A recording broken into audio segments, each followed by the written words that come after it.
souhaite un très bon concert, une très bonne soirée. Avec notre parrain Soprano qui nous fait vraiment un gros câlin. Merci.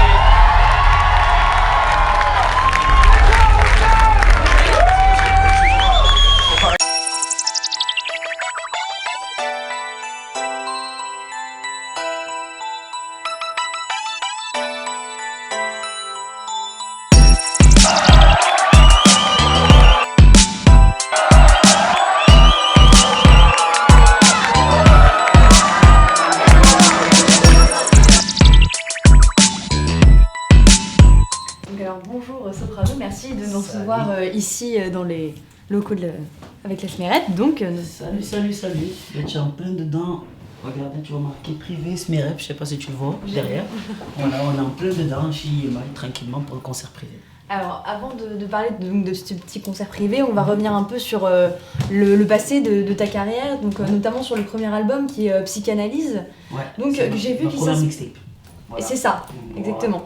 Donc j'ai vu que ça s'inspirait de la série Les Sopranos. Alors moi je connais pas du tout. Ouais. Est-ce que tu peux m'expliquer en quoi ça consiste Alors le truc c'est que moi à la base, pour que je revienne bien avant, Soprano à la base on m'appelle Soprano par rapport à ma voix aiguë. Parce que je rappe chante, je suis entre les deux. Et c'est vrai que dans mon quartier tout le monde m'appelait comme ça par rapport à cette voix. Et un jour j'ai vu qu'il y avait une série qui s'appelait Les Sopranos, qui est totalement différente de mon caractère, c'est carrément une série de mafieux. Et le lien qu'il y avait entre lui et moi, c'était justement qu'il allait voir un psy. Entre chaque bêtise qu'il faisait, il allait voir un psy. Et moi, mon groupe à moi, il s'appelle Psychiatre de la Rime. Je me suis dit, ce serait pas mal de faire un petit parallèle entre la série, mon groupe et mon nom, pour que justement ça puisse faire un petit concept. Et avant de sortir mon premier album solo, qui s'appelle Puisqu'il faut vivre, je voulais sortir une mixtape avec tout ce que j'avais fait avec mon groupe Psychiatre de la Rime, des featuring que j'ai fait un peu à gauche à droite, avec ce concept justement où on entend la psy de Tony Soprano qui parle juste avant, et après dans l'album on a pris une psy différente. Voilà. Donc du coup, est-ce qu'il y a un rapport à la psychanalyse? C'est important dans ta vie la psychanalyse?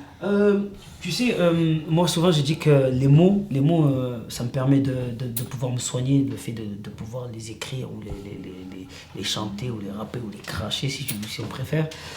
C'est vrai que moi ça m'a fait une grosse psychanalyse de pouvoir écrire certaines chansons, même beaucoup plus que certaines.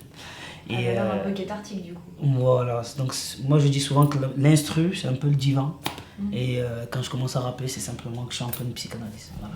Donc avec un parcours quand même exemplaire, vraiment entre la chanson, notamment les Energy Music Awards, meilleure chanson, meilleur artiste, meilleur album, puis aussi mais je les ai pas gagnés. Nominé quand même. Ah, c'est déjà énorme. C'est déjà énorme. Ouais. Et puis on a aussi la télé avec ta participation à Sing Off. Ouais. Donc ça fait déjà un beau parcours quand même. Ouais.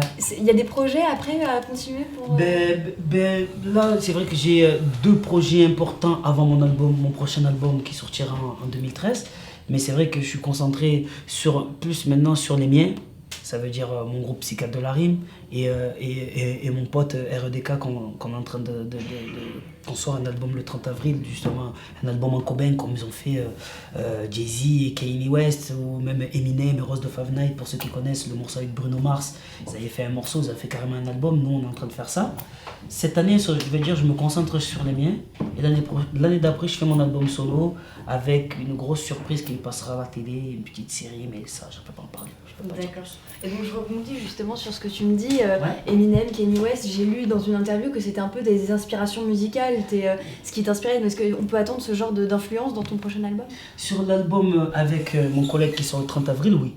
Ça veut dire qu'il y a beaucoup de trucs qui peuvent ressembler à du Eminem, c'est vrai, ou un peu du Jay-Z peut-être, tu vois, des trucs comme ça. Mais après, moi c'est vrai que j'ai des influences vastes. Ça parle de Coldplay, que j'adore. À Balavoine, que ça part à Bob Marley, que ça part à... Tu vois, ça part un peu dans tous les sens. Tu vois, même la diversité. Moi j'adore. Moi je me bats pour ça justement, pour montrer que ce soit dans la vie ou dans la musique, la diversité est une richesse. Donc ça fait que je pense que mon prochain album solo à moi, il aura toutes ces couleurs-là, il y aura de la musique douce, de la musique violente, rentre dedans, sauter, il y aura de la chanson, il y aura un peu de tout. Ouais. Et justement, donc ça me fait penser à ce que tu as dit dans une autre interview, que justement tu voulais casser les clichés du rap, que c'était quelque chose de violent, que c'était quelque chose qui s'apparentait seulement à les gens de banlieue qui écoutaient ça, et que tu voulais casser ce genre de clichés justement. Bien sûr, moi je voulais le casser parce que quand, pour ceux qui se rappellent, quand Ayam avait sorti l'école du micro d'argent, à cette époque-là, tout le monde écoutait ça. Ma mère écoutait Petit Frère, tu vois, des morceaux comme ça, tout le monde écoutait. Donc je me dis que le rap, en fait, ça peut parler à tout le monde. C'est vrai qu'on est bloqué dans un cliché, c'est vrai qu'il y a du rap violent, mais il n'y a pas que ça. Aujourd'hui, si tu veux du rap festif, tu vas trouver du rap festif, tu vas écouter C'est ma life, c'est le morceau vraiment pour faire la fête, c'est pas fait pour trop réfléchir.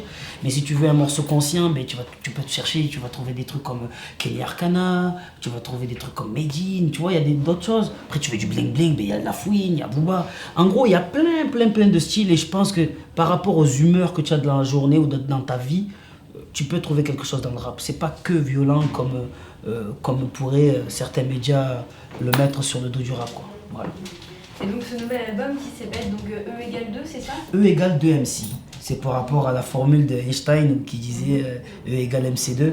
Pas par rapport à Marie Carré qui avait sorti un album qui s'appelait E égale MC2. Je sais pas si quelqu'un l'a sorti ça tout à l'heure. C'est surtout par rapport à Einstein. Et nous, on a voulu faire style, c'est la formule gagnante, c'est un peu un jeu de mots pour dire E égale 2 MC.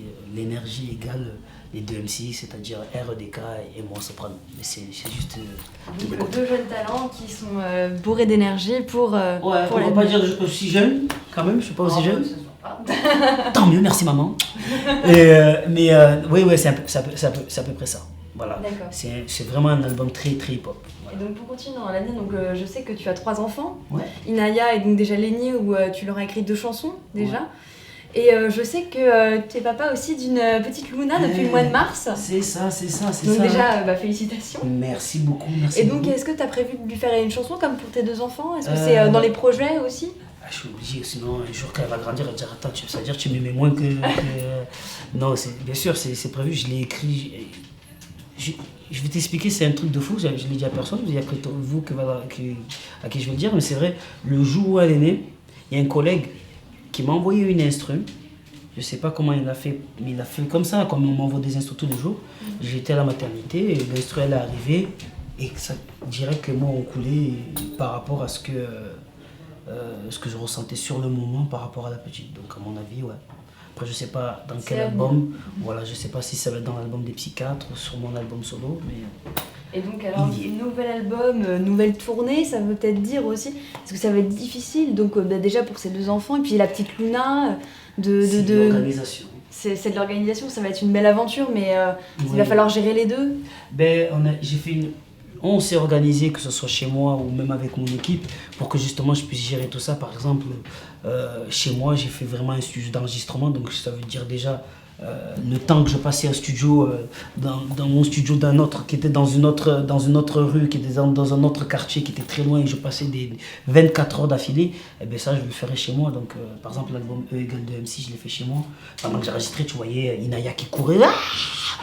Donc obligé de refaire la prise parce qu'elle avait crié au micro, à côté du micro. Donc c'est un peu organisé pour que je puisse justement, parce que je trouve, comme je dis souvent, la famille c'est tout, le reste c'est rien. C'était important pour moi de pouvoir avoir mon lieu de travail à la maison pour que je puisse justement profiter et aider, parce que 3 enfants, je ne les ai pas fait tout seul, donc aider Madame Soprano, comme on dit, pour pouvoir gérer tout ça. Voilà. C'est beaucoup de pression du coup? C'est beaucoup de pression, mais quand même... c'est que du bonheur. C'est que du bonheur. Pour les gens qui connaissent un peu les morceaux d'avant, j'ai eu un début de vie, on va dire, une vie un peu spéciale, bizarre. J'ai eu beaucoup de galères quand je vois tout ce qui m'arrive aujourd'hui. Tu vois, je ne peux pas me plaindre, je suis obligé de toujours... être positif et montrer que c'est possible d'avoir une deuxième chance et de pouvoir avancer, quoi. Voilà. Je crois que ce sera le mot de la fin. Merci beaucoup en tout cas Soprano pour cette petite entrevue avant ce concert privé.